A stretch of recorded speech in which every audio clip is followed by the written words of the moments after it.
Blog Talk Radio. Hello, everyone in the franchise world. My name is Paul Segreto, and this is Franchise Today. Well, I just came back from 4 exciting days at the Entrepreneurship Conference in Fort Lauderdale, Florida. I was a guest of Terry Powell's, and I was just blown away at the energy of such a great event. You know, a lot of people don't realize that their trade show of franchise brands is the largest in the United States that is not open to the public. Really a lot of energy. Thank you again, Terry, Lori, and the entire Entrepreneurs team. It was really a great honor and very energizing to be part of your conference. I thank you. Upcoming events, of course, is some that I'm definitely looking forward to. The Leadership and Development Conference coming up in Atlanta, October 9th through 11th. Our friends and strategic partners at Franchise Update Media Group, of course, produced the event, and I'll be broadcasting live from the event next Thursday. And then, of course, we'll be heading to the West Coast Franchise Expo, October 24th through 26th. On Friday of that event, on the 24th, I will be speaking with Lee Plave in a symposium sponsored by Plave Cook, and it'll be on social media and its role within franchising. And then from there is the Restaurant Finance and Development Conference, November 4th through 6th in Las Vegas, from our friends at Franchise Times. Followed by the Franchise Brokers Association Conference and Expo, November 11th through 13th. That's in Orlando. I will be there, and I will be quite active at that event. And then, of course, we'll be heading to Atlanta for the Entrepreneurship Hall of Fame event on November 16th. And I'm going to kind of hold back a second because I want to introduce today's special guest, Mitch Schlimer. Mitch has been featured in the New York Times, Wall Street Journal, Newsday, Success Magazine, on CNN and other media venues during the last 30 years. Many are not aware he was also voted one of the 100 most important radio talk show hosts in America by his peers, and that's from more than 4,500 radio hosts that were in the running. And due to that great radio show success, the Let's Talk Business Network was born, and now nearly 20 years later, Mitch continues fulfilling his mission of providing a voice for entrepreneurs, which included the relaunching and airing of Let's Talk Business back in March 2011. Chairman and CEO of the Let's Talk Business Network, Mitch felt there really should be a place that would both recognize the great entrepreneurs from around the world and provide an educational vehicle for the nation's youth to learn from these great entrepreneurial journeys. And with this, 10 years ago, Mitch founded the Entrepreneurship Hall of Fame.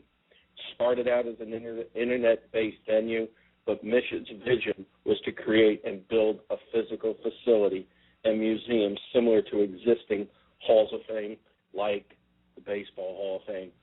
And Mitch made that dream come true, starting out working from offices in both Long Island and downtown Atlanta. Eventually, Atlanta became the home of the Entrepreneurship Hall of Fame. Mitch is focused on making this great building an epicenter for entrepreneurship, philanthropy, and innovation, especially for the youth of the world. And I am honored to welcome Mitch to Franchise Today. Mitch, welcome. That's great to be with you, Paul. It's interesting when you hear someone introduce you. As you know, I've been on the radio 20 years, and I'm typically on the other side, and it's nice to be with you, and I feel honored as well.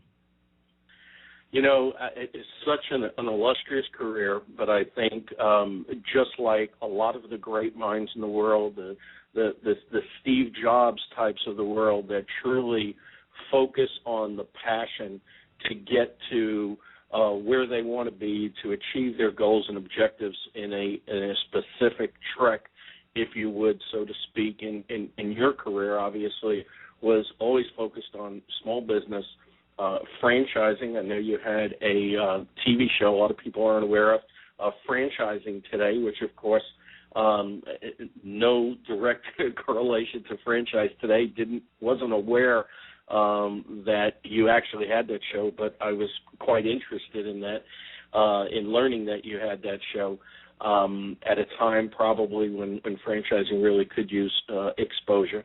And then, of course, about entrepreneurship and your commitment over a relatively long period of time of really showcasing entrepreneurship. And, to that end, let's talk about, we'll start right with the pinnacle, the Entrepreneurship Hall of Fame. Please give us, some of your thoughts and perspective as how this has all evolved and where we are today with it. I think the big thing, Paul, is lots of times, entrepreneurs, even get labeled, as visionaries. They kind of see things and they don't know why they haven't been done, and it's very obvious to them, but maybe not obvious to other people. And until it happens, then everyone says, "Oh my God, I didn't realize, that this didn't exist," or "Why didn't I think of that?" or that's what he was thinking. And the long and short of it is when you know my journey, which you've talked about, I am an entrepreneur. It's in my DNA. It's all I've ever done. I've never worked for anyone, and I know the plight of what I like to call this beast very well, and the highs and the lows, and many times even the isolation and loneliness that goes with it. And here I was building my sixth business, a support community for entrepreneurs called the Let's Talk Business Network, which you mentioned, and I never understood why we didn't have a voice for entrepreneurship. So lo and behold, I went on a 50,000-watt radio station 20 years ago and started Let's Talk Business, and it went national after 6 months, and here I am still on the air today. But while this was going on, I went to a bunch of halls of fame, baseball and football, and in Springfield there's basketball. And, at that time we didn't have Google, but if we did have Google, and obviously we have these search engines today, if you put in Hall of Fames, you would see hundreds of them, and some pretty obscure, Paul, from fly fishing to, ready for this one, quilting, and, so on and so forth. And then there's all the ones everyone knows, as I kind of just mentioned: baseball, football, hockey, tennis, Rock and Roll Hall of Fame, and the list goes on. And there, lo and behold, there never was an Entrepreneurship Hall of Fame. So like the radio show, I said, well, why not I? And I made the decision to pursue this vision and dream, and I started it actually online. Anyone who's ever built anything, forget about an idea like this or a vision like this. The truth is that you have to, you can't dabble. And here I am, the chairman and CEO, driving the Let's Talk Business Network, and I was not in a position to focus my life's work on building a true Entrepreneurship Hall of Fame. So each year, myself and I got together with some other people, and we thought of who would be good inductees, and we started inducting people online every year. But there was always the vision, the belief, the dream of building a true Entrepreneurship Hall of Fame, and I was blessed about 4 years ago to get in a position to focus the rest of my life on this Entrepreneurship Hall of Fame. So I started visiting different cities and meeting with different dignitaries and, and so on and so forth. And the people in Atlanta just, love the idea of an Entrepreneurship Hall of Fame and were very much aggressive and wanted us there, along with some really exciting other projects that they had there. And they thought this would be another wonderful attraction, especially in a state that really wants to be like the state for entrepreneurship. So when you spend any time in Atlanta, you would see that the College Football Hall of Fame is moving, is being built in Atlanta. You'd actually see right next door to the Koch Museum in Centennial Park, the National Center for Civil and Human Rights being built. So when I settled in here, it became also clear to me now that the heavy, due diligence, the homework, the planning is going, is that there was actually a much bigger need, and that was for an epicenter for entrepreneurship, a center that would illuminate the past, would empower the present, and would inspire the future. And one part of this epicenter would be the Entrepreneurship Hall of Fame. So little by little, it's becoming much more of a reality. We have a long way to go, but we have about 1,500 square feet in the Marquee One Tower here in downtown Atlanta. Anyone can come in. Thousands of people come by us on a daily basis, and they will see some of the great entrepreneurs. But those are our corporate offices as we're working on, the big dream, meeting with developers and looking at buildings and putting all starting to put all the plans together for, a serious capital raise. These are not small ideas, but I believe in the end much needed, and I think that's at the heart of being an entrepreneur. Is she or he eventually sees a need and says, oh my God, why isn't this being done? And when you look at the plight of entrepreneurs and entrepreneurship over the last 10 or 20 years, it has become obviously very popular and very large. 35 years ago, entrepreneurs were considered a kook, and not only were you crazy, but, more importantly, most people couldn't even spell the word entrepreneur. So, right. But here we are, 35 years later. The EpiCenter is alive and well in downtown Atlanta, and within it is the Entrepreneurship Hall of Fame, and we've got two great events coming up in the next month or so that I'm really excited about, especially based on last year's class of 2012, which was a true physical event, no different than your listeners might have seen if they watched the induction for, say, football or baseball. As we know, this year there actually were no inductees into the Baseball Hall of Fame, but these are special nights with so many wonderful people there, especially in the franchising world, and they were there to honor and learn from and meet some of the greatest entrepreneurs of our time. Last year, our inductees included 92-year young Truett Cathy, founder of Chick-fil-A, Sarah Blakely, who at 40 was the youngest female billionaire, the woman behind a great idea in business called Spanx. And there were many others as well. We honored the late Don Dwyer, who we all know in the franchising world, and his obviously accomplishments, but more importantly what he's done in the franchising world, including starting VetFran. And we were lucky to have Dina Dwyer-Owens, the CEO of the Dwyer Group, do his induction, and Doug came, and Dina's daughter came, and it was special. And then we also had come back Fred DeLuca, the founder of Subway, which today, as we know, has over 40,000 outlets worldwide. And in the audience, were people that are friends of ours, and I know who you were with, that have been an integral part of this dream and vision, especially Jerry Darnell. But there were plenty others there as well. Stan Friedman was there, and Rhonda Sanderson was there, and David McKinnon was there, and I can go on. And so this year we're looking forward to having you as well. I look forward to being there, without a doubt. I was with Stan and Jerry, amongst a bunch of other franchise professionals at the Entrepreneur Source Conference, and we had quite a few conversations about the upcoming event, the entire EpiCenter week, culminating in the Entrepreneurship Hall of Fame. And 2 weeks ago, we had Dina Dwyer-Owens back on the show. I imagine someday we'll see her being inducted as well. It's really remarkable, the journey of entrepreneurship. As you said, years ago, you were considered a kook if you were an entrepreneur. And, of course, back then, the big term in business was, are you a businessman? We saw everybody in the dark suits and the white shirts and ties.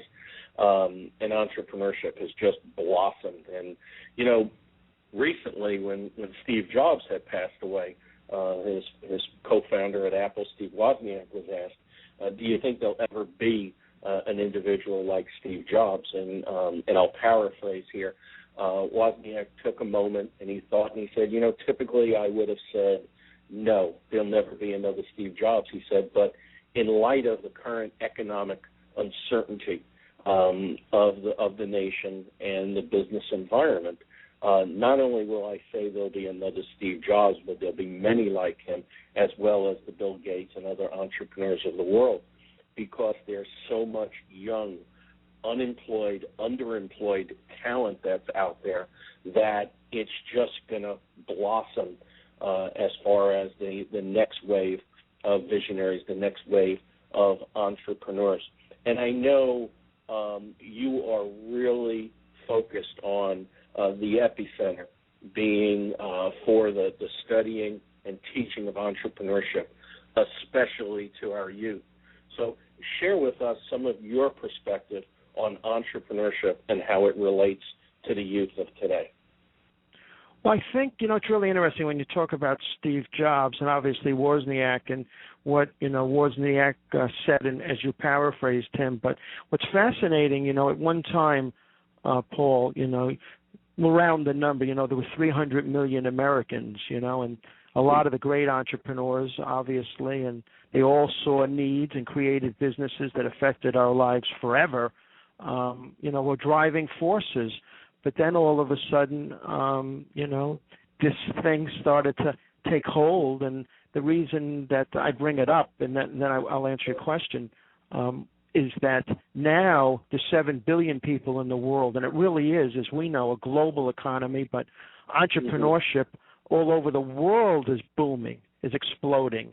So it's not only just the next Steve Jobs, it could be the next Sony or who's behind that, or Mitsubishi or Toyota or whatever. And that's my prediction is that we're going to see plenty of companies come from outside the world. They're going to affect the way we live and the way we communicate. So, but entrepreneurship, has been a movement, especially for our youth, for the better part of the last, 10 to 20 years. One of the forerunners is Nifty, founded by Steve Mariotti, who was actually given a special award last year at our event. And they've taught entrepreneurship to over 500,000 kids around the world. And then there's another group out of Atlanta, actually, and I know them very well. I'm involved with them, which is the Magic Wand Foundation. And they are teaching entrepreneurship and teaching kids the 7 mindsets to live their ultimate lives. And, they're helping kids. And then, there's all kinds of other things. There was just the launching of Youth Entrepreneurs Georgia, and Georgia Pacific is very involved in that. Curly and Scott and Jay Catherine and even all the way up to Jim Hannon, its CEO. And so I'm just rattling off a few organizations that are providing and helping entrepreneurs. There's actually a new group and a new place in College Park, Georgia, not Maryland, called Club E, and they're teaching entrepreneurship and programs to kids. So I rattled off all of these resources for one reason, and that is to point out that entrepreneurship, especially for our young, is live and well. And, their choice, when you ask these kids how many of them would like to run your own business one day, and I'm going back now well over a decade, if you had a room full of 100 kids, it wasn't uncommon for 80 kids in that room to raise their hand, and they get it. And as you alluded to, which is no small factor, I'm just going to paraphrase you, there was a day and age that, you went out of, you got out of college, you went to college, and you got out of college, and there was a trade show or a few shows at your college, and there were recruiters there, and, there'd be some guy a woman from IBM, and, you'd get hired, and you'd go buy a bunch of red ties and some white shirts and some dark suits, and 35 or 40 years later, there was the opportunity to get a dinner and maybe a nice watch or a nice pen, but that's exploded. It's virtually almost non-existent. I think we all know the facts that they say that an individual, a human being, in their lifetime will have 5 different careers, not even 5 different jobs, but there's no more security, and anyone who's in corporate America, on the whole, will tell you that, including the fact that many are doing the job of 2 and 3 just to keep their jobs. So you eventually reach a point where, like never before, people are looking at the alternatives. And, I don't want to use the word of being forced into entrepreneurship, but there definitely all these forces are there that people have said, what, if it's going to be, it's up to me. And when they look at, different methods of going into business, there's really three ways. One is the one we've started off on, and that is being an individual that sees a need and feels like they can fill it regardless of what that is, and they start from scratch, the most treacherous. The failure rates are extremely high. And then there is near and dear to both our hearts, in the name of your show, Franchise Today, franchising, which, as we both know, accounts for over 50% of all retail sales and over $2 trillion. And by the way, is a very good way of going into business. So definitely safer than starting from scratch. And then there's the third one that never normally gets a lot of traction, and that is buying a business.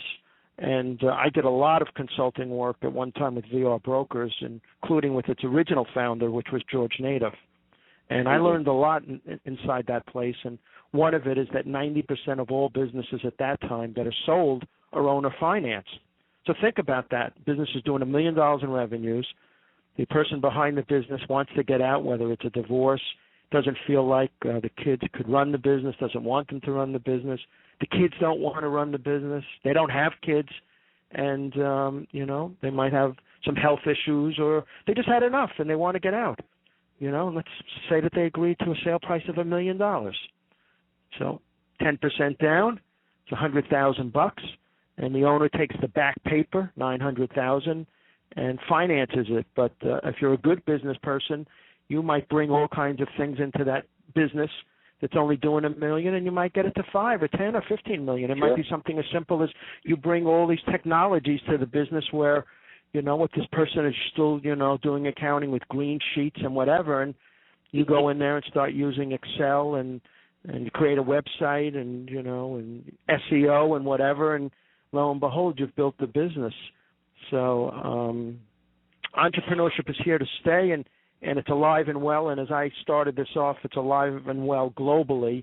And truth be told, one of the real challenges for entrepreneurs, and that's why the EpiCenter was created, is really to attack an issue. And it's an issue that Paul doesn't get a lot of press, and that is when you think of causes, let's just take age. When Bono creates Red, and his voice, pardon the pun, brings attention to this, they raise millions and millions of dollars, and they start attacking, all these deaths by AIDS, and Bill and Melinda Gates. Eventually Melinda gets Bill to, loosen up the money a little and says, hey, I got billions and billions. Let's do something with this. And they create the Bill and Melinda Gates Foundation, and they start attacking AIDS as well, and malaria, and education. And, we could spend the rest of this interview on causes that everyone knows, that brings in a lot of money. But here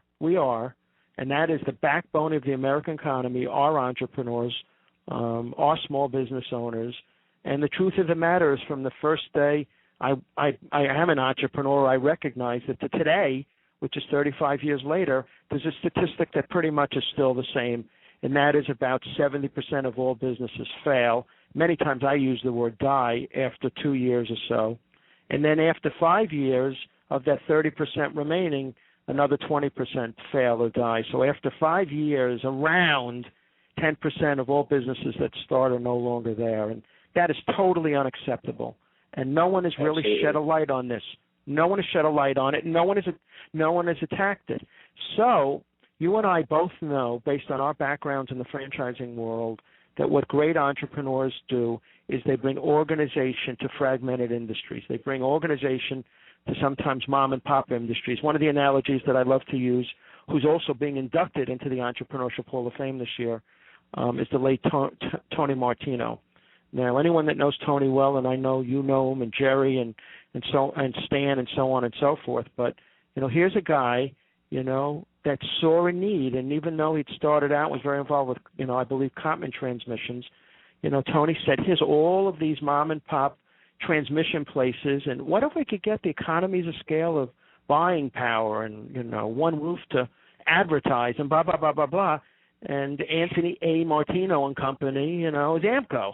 And he built this really successful business. Well, Tony, being a true entrepreneur, knowing that space well, sees the same need in the auto, painting aftermarket. And he basically brings the same skill set to to that, turns his name around, and better get Mako. Now, why did I use those as two examples? I used those two examples to tell you that I recognize that the entrepreneurial marketplace, especially those that support entrepreneurs, is fragmented.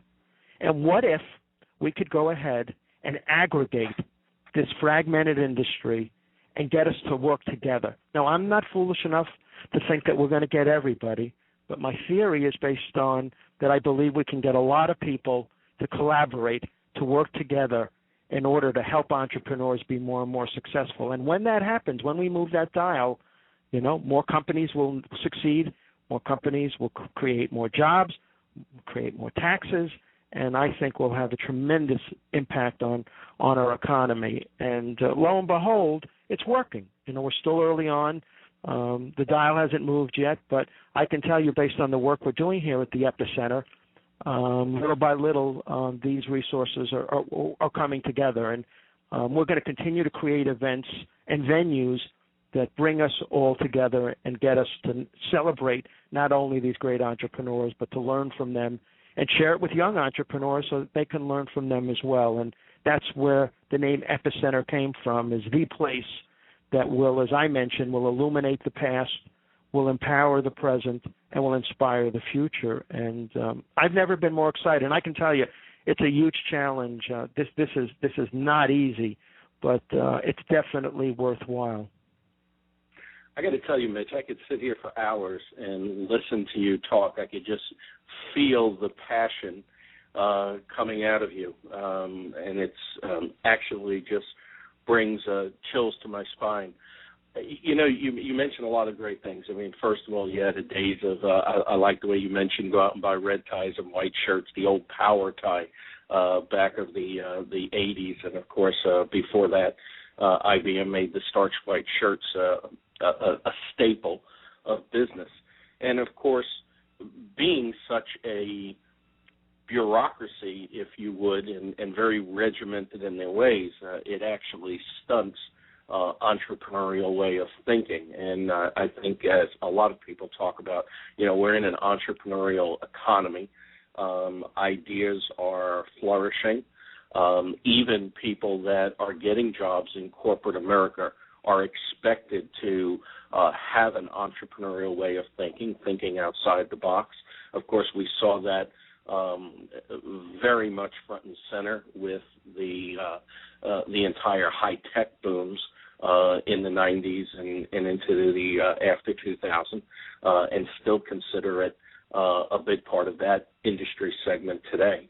And then you came full circle and brought something, that was actually dear to my heart, which is AMCO. I started out basically in franchising as an AMCO center manager back in the 80s, and their systems, the procedures, the processes that I know Tony Martino inbred into the organization from day one lives with me to this day. I probably could recite the entire AMCO sales track if I had a couple of minutes to gather my thoughts.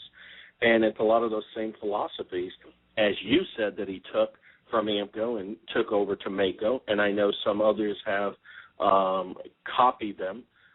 And I could tell you at one point I was in a organization's training program, and they brought out an AMCO sales manual, didn't even take the time to cross AMCO out or plagiarize or anything. They just used the entire manual. And some might look at that as being wrong. I do, but also it's pretty flattering because it was second to none. Their sales training was second to none. Their principles and their processes were second to none, and I still use a lot of them today, 30 years later, and I think that's just something that, when it stands the testament of time, I mean, obviously is quite successful. We're broadcasting live. It's Franchise Today. My guest today is Mitch Schlimer, the chairman and CEO of Let's Talk Business Network and founder of the Entrepreneurship Hall of Fame and EpiCenter. And Mitch, we talked about the youth of America getting more and more involved in entrepreneurship, and it is finally, I believe, and I say finally, it's nice to see more and more universities having courses and tracks on entrepreneurship. To me, it took way too long. It wasn't many years ago that entrepreneurship wasn't discussed in universities, and certainly franchising wasn't discussed. And it really is sad to say that even a lot of large organizations today really don't get a grasp of what franchising is all about. Now, I know, and you mentioned back some years ago you did a weekly television show on franchising today. You have inductees into the Entrepreneurship Hall of Fame that have sowed their oats, so to speak, within franchising. So tell us, how important, in your estimation and opinion, is franchising to entrepreneurship and vice versa?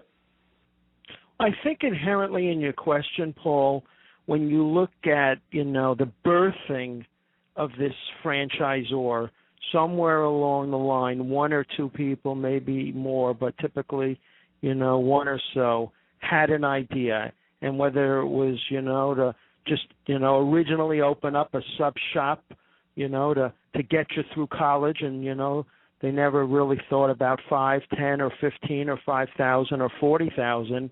But, they all inherently have in its DNA and its birth an entrepreneur behind it. She or he, whether it's Shelley's son, whether it's, we could go on and on with the list of great, franchisors, whether it's David McKinnon, obviously, with Molly Maids, and David's going to be inducted into the Entrepreneurship Hall of Fame this year as well at the Carter Center on November 16th. But so at the heart of it, you've got this individual that's running a business, and whether it's, John Schnatter, Papa John's, starts out with the idea of making pizza in the closet of his father's bar. And the late Bill Rosenberg, a lot of people might not know this, but, he started out and his vision was canteen trucks. And, it never ends that each example of them, whether it's the Colonel, whether it's Ray Kroc buying out the McDonald's brothers and so on and so forth. When you look at all these, thousands of franchisors, inherently in the beginning there is an entrepreneur. Now, this entrepreneur, she or he decides that they want to grow, that they want to expand. And it's not uncommon, as you know, as well as anyone on this planet, that somewhere along the line someone comes at them and says, hey, man, I'd like to own one of these things. You ever think about opening another or whatever? And this method of expansion or distribution is wonderful for entrepreneurs because you get two key ingredients, and as we know, they're the key metrics to why it works. Is the majority of all the capital is put up by this franchisee, and they put up all, virtually all the sweat equity, and in return for all that, they get a lot of deliverables from that franchisor. So, in the end, this method of distribution, franchising, is a perfect way for entrepreneurs to expand their business, and many times you get, massive, national and international expansion versus, going, completely the company-owned route, which you see that happen now and then, but eventually, many times even the Starbuckses of the world eventually realize that franchising has its place, especially internationally. So I think I've answered your question. I think all of them are driven by entrepreneurs with a dream and a vision, and they have come upon a method of expansion that works for them well, especially others putting up all the sweat equity and the majority of their own capital. Sure. So let me ask you the billion-dollar question here. How does someone know if they have entrepreneurial DNA? It's a great question, and as I mentioned to you, and you mentioned in my introduction, I've been on the air for 20 years.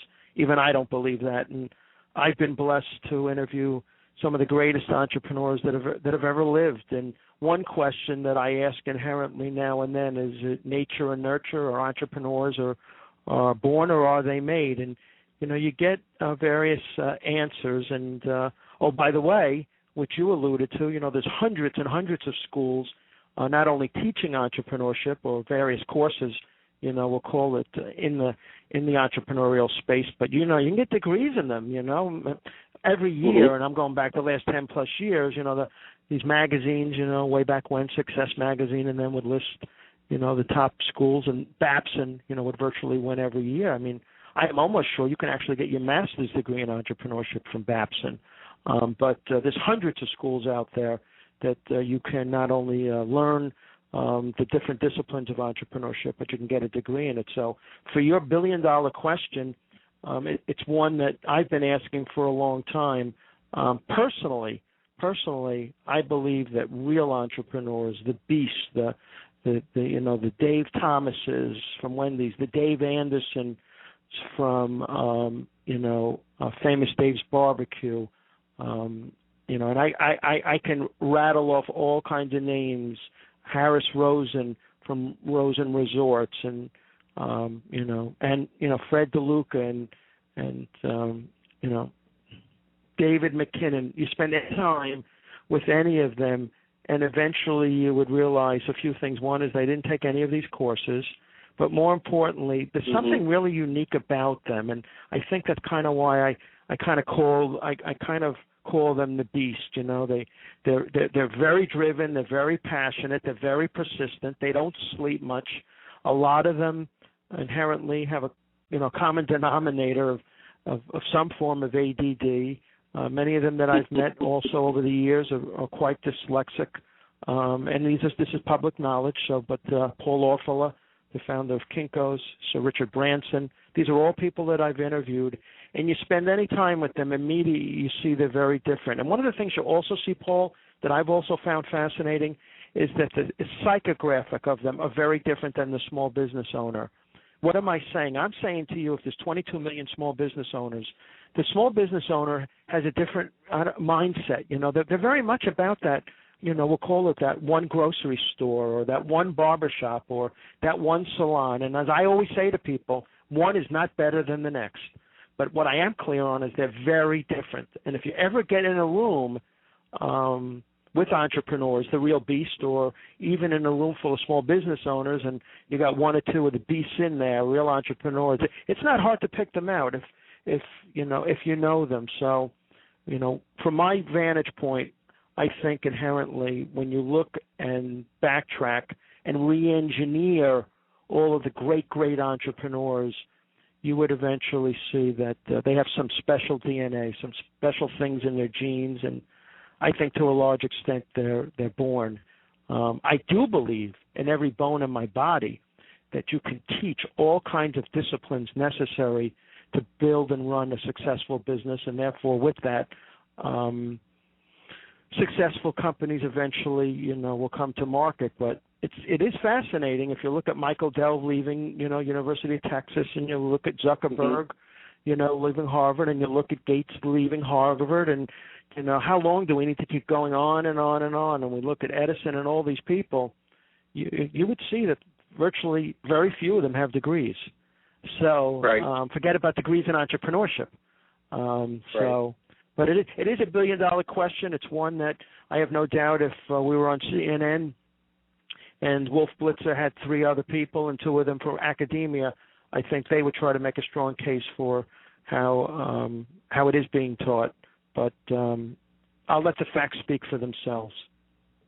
I like what you said, too, about, certain disciplines can be taught, and I think on the entrepreneurial side also it's the willingness and the passion to continue learning. And I bring up a specific point. The first time that I met Fred DeLuca was 4 or 5 years ago at the IFA annual convention. It was in San Antonio, Texas, and it was the first year that several of us did a tweet up, which was basically some people that were connected on Twitter, which of course was fairly new at the time, got together at one of the hotels at the bar to meet in person because obviously we had been meeting online in the Twitter sphere, so to speak. And who shows up? Fred DeLuca. And Fred, now of course, no reason except passion to want to get involved in something like Twitter and understand it. I mean, the man has, as you said, 40,000 locations. He's an icon. He's achieved tremendous success. But here was a man that was passionate to learn about new technology and actually sat there with his, his smartphone and was trying to learn how to tweet. And I just thought that was absolutely remarkable. To me, the passion that he exuded to learn and continues to want to learn about new technology, certainly at a time in his life where he could basically do whatever he wants to do and certainly doesn't need to do this, take out the time, put all the phobias aside, all the excuses that a lot of people of our age, put in the way and wants to continue to learn. I think that's just, again, exemplifies more of that entrepreneurial spirit. I think the other thing, too, is you see that a lot of them want to help, and they want to help other people, and eventually they're just people. I still remember it being December 2nd, 2012, so it's the day after the class of 2013 induction event, and as I said, Fred was there, and Sarah was there, and Truett was there, and Dina Dwyer Owens was there. And, oh, by the way, one of the things that we also do that night that you will see, it's a celebration of entrepreneurship that night, and we give special awards to people that should be recognized for what they're doing in the entrepreneurial world, and they just don't have to be people that, are in the Hall of Fame. So last year, we gave out a special award to, someone who's very involved in helping vets and is a vet, and is a wonderful guy. And, the award went to Ray Margiano of Foot Solutions. Well, Mary Kennedy Thompson is going to be getting this year's award, and there were plenty other awards given out last year as well for youth entrepreneurship and so on and so forth. But why did I bring them all up is that one of the joys of the night is just literally everyone just sitting, being together. And I brought up that date, December 2nd, because I'm getting emails and calls saying, oh, my God, Mitch, here I am with Sarah Blakely. So many of them, it's like Babe Ruth, Henry Aaron, so on and so forth. And, they were regular people, they were so nice. Sure. And then when you took a look at where the inductees were and sitting at a table, they were signing each other's programs and autographing each other's program. And there was actually a really light moment when Fred actually came up and gave his induction speech and, more importantly, also received his E Award. He pulled out this little card, and it basically was a card for one free chicken sandwich at Chick-fil-A, and that Truett Cathy had given him. So it just cracked the house up. Here's a guy that's got 40,000 outlets, and also, right. Like Truett is one of the richest people in the world, and they gave him this free card. But I brought it up to bring up the biggest point is all these people are just people. And they've right. gotten some, they've made their breaks, but they've gotten some breaks, and they recognize that. And, when you opened up obviously with Terry Powell and the Entrepreneur Source, and obviously there's many other businesses, Advocoach, and we could go on and on within his brands. But can't you see, especially after the last 30-plus years that Terry has given to the franchising world, can't you see he's that different beast? I mean, you could see it. They're different people. Yeah, to listen to him speak the last few days was very inspiring. In 2014, they'll be celebrating their 30th anniversary, standing the test of time. It's just fantastic. And I'm glad you mentioned Mary Kennedy Thompson, one of my favorites in franchising. And she'll be my guest on Franchise Today on November 7th, as we'll be talking about veterans in franchising and kind of in honor of the upcoming Veterans Day. And really, just great people in franchising. We're so blessed to rub elbows with them. And as you said, they're people, getting to know them. And more, even though I've spent 31 years in franchising, I'm still getting to know more and more people. And, of course, the longer you hang around Jerry Darnell, who in my mind is the encyclopedia of franchising professionals. I mean, he knows everybody, knows everything about everybody, and it's great to see somebody like Jerry using today's technology to even further that. But more importantly, and this is something I witnessed firsthand, time after time after time, being around Jerry, is how he brings young people under his wing, and in a very grandfatherly type of way, shares with them his wisdom and advice to get them off on the right track. And I think, again, that is also something that epitomizes entrepreneurship, and my hat's off to Jerry for his efforts in doing so as well. And I always look forward to being around Jerry and Stan and a lot of the others that have spent so much time in franchising. And certainly I look forward to attending the event, the Entrepreneurship Hall of Fame. Tell us a bit, Mitch, about the week leading into the Entrepreneurship Hall of Fame induction ceremony. Yeah, we've kind of anointed, we're trying to work to get a proclamation, actually, but we'll see. But, if you don't try, you don't get it. So make the week of November 11th EpiCenter week, and a week all around, as I keep using our tag, celebrating, illuminating the past, empowering the present, and inspiring the future. And on November 14th, we are working on having our first ever EpiCenter Hall of Fame Golf Classic at a beautiful course in Atlanta, TPC Sugarloaf. And little by little, we're getting the players to sign up and so on and so forth. We've never done one before, so, it takes time, to build that kind of momentum, but we're really excited about that. And second of all, that's on the 14th, which is Thursday, and then there's the big, kahuna, November 16th at the Carter Center, the home of, obviously, President Carter and his libraries and all the great work they do there. It's amazing the work that they've done there and led by him over the decades. But the point I wanted to make was the class of 2013 induction event into the Entrepreneurship Hall of Fame, and I alluded to will also, have some special awards above and beyond being inducted, as we have what I'm going to call a celebration of entrepreneurship. And I'm excited to have so many of our associates and friends and great entrepreneurs, of which many you mentioned and I mentioned today, that are going to be there. It's going to be great to see all of you and to celebrate entrepreneurship together and to enjoy the inductions. And thanks to the support of, the Terry Powells and many others,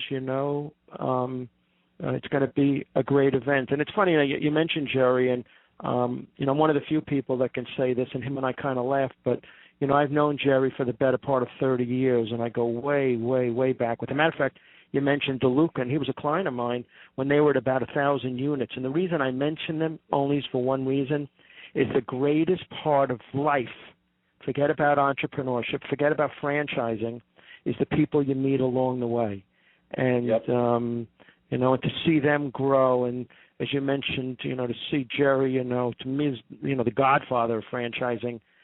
Truth be told, he'll help anyone any way he can, and he has been a tremendous asset to the EpiCenter and the Entrepreneurship Hall of Fame.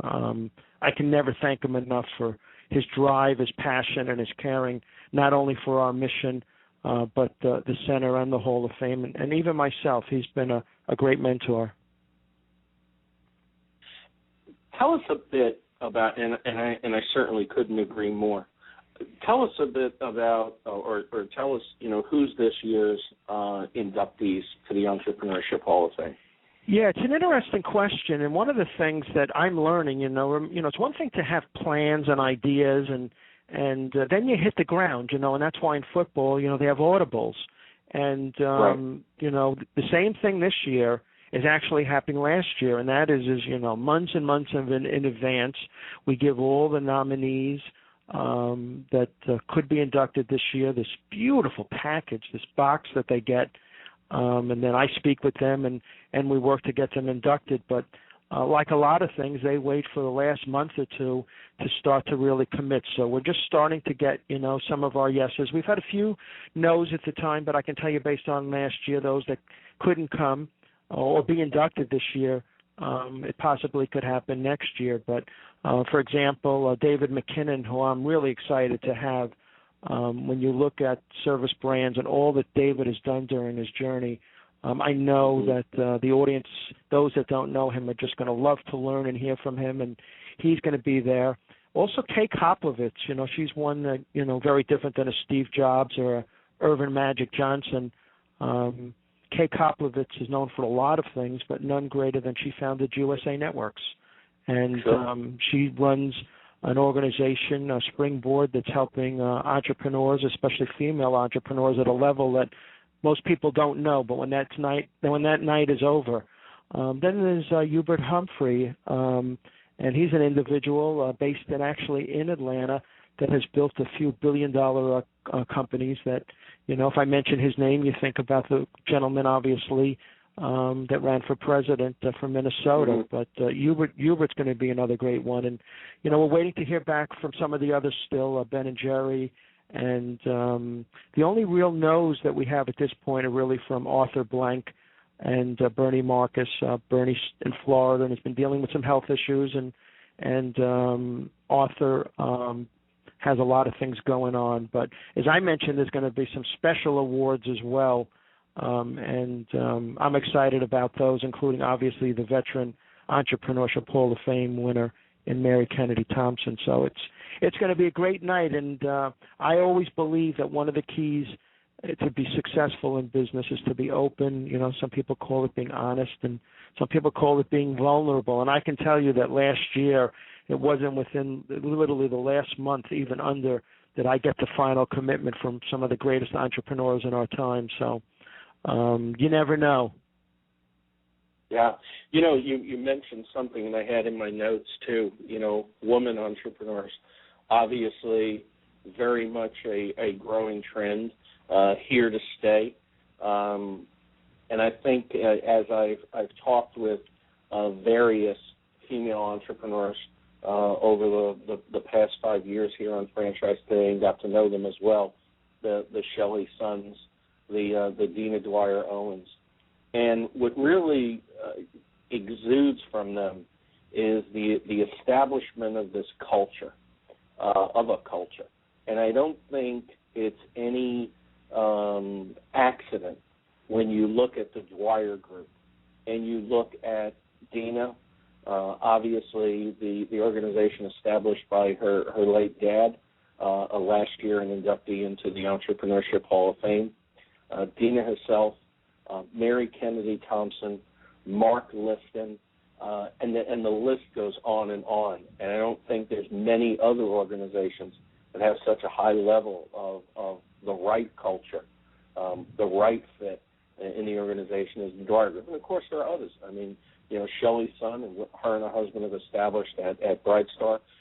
Stephen Greenbaum, what's been established at Postnet. And, of course, there's so many others. So I'm not please don't hold it against me for not mentioning it. It's just way too many to mention.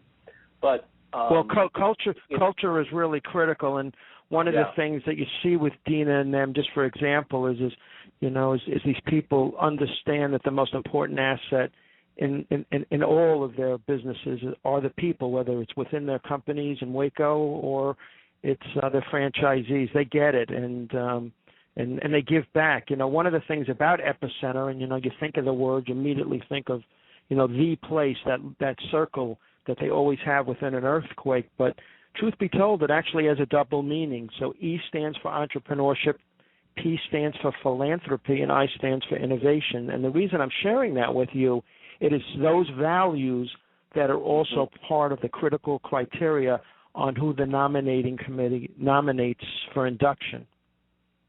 Right, absolutely. I often joke, I said, I would actually pay to sit in the audience at a Dwyer Group annual convention just to be able to get some of that culture on me so that I could take to other organizations. It's just truly remarkable. Well, it's who they are, Paul, which is really critical. You don't fake that stuff. It's their DNA. You see it works. These people, the majority of them, they would do anything for their leader. And I think the key here is what you brought out so very succinctly is they're people, and they really are people. I mean, they appear bigger than life, but they are people. They're always giving. I know they always stop hundreds of times at any of these events, shaking hands and talking to people, and always willing to connect. But then it's even goes beyond that. These icons, so to speak, like yourself, I've had the opportunity of interviewing some of them, and they're always so gracious. They always take the time to take your call within reason. They always drop a thank you note. They always do all those little things that many people think that they don't do. And I think it just comes down to people. It comes down to their DNA, and it really comes down to their great personas. And I'm truly thankful to be involved with them. They also recognize, Paul, inherently at one time they were where many people that they deal with are.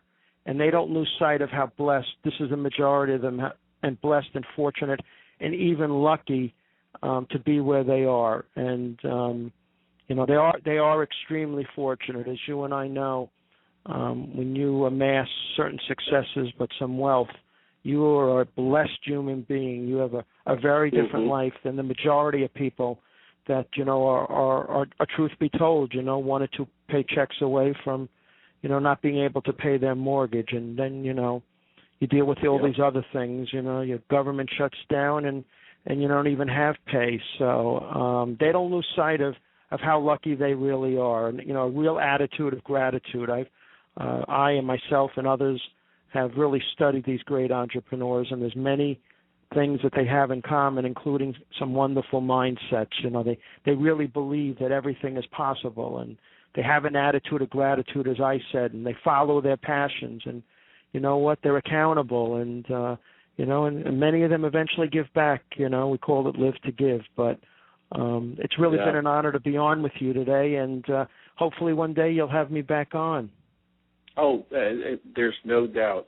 You mentioned about the attitude of gratitude and their feelings as people, and I think nothing has been shining through better than franchising, in particular being front and center on these national shows like CBS Undercover Boss.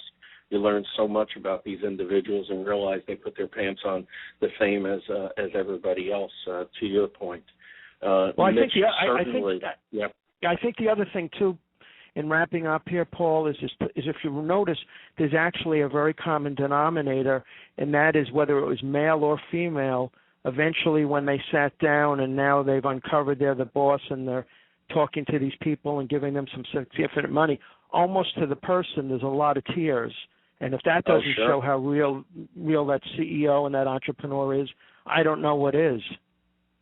Yeah, I mean, a lot of people think they had such an easy ride and they were lucky. And as I wrote yesterday on Facebook, luck is when opportunity meets being prepared. These people were prepared, but certainly it wasn't without obstacles along the way.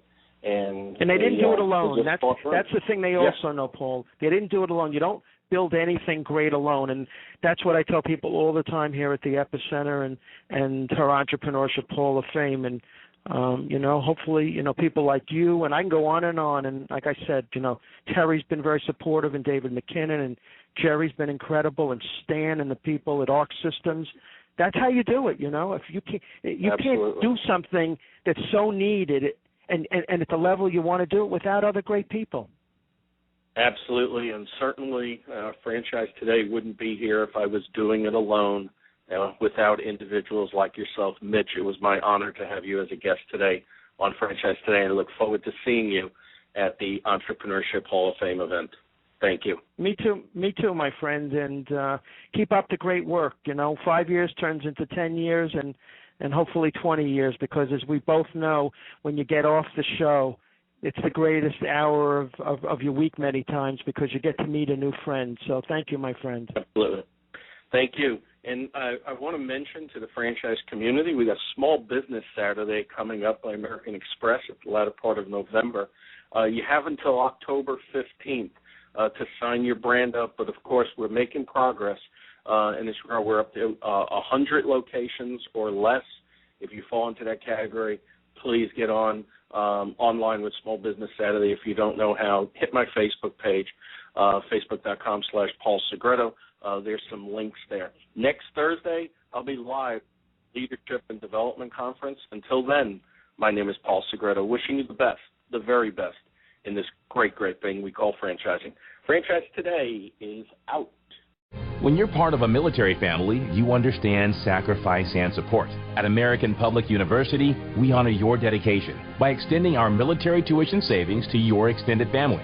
Parents, spouses, legal partners, siblings, and dependents all qualify for APU's preferred military rate of just $250 per credit hour for undergraduate and master's level programs. American Public University. Value for the whole family. Learn more at apu.apus.edu/military.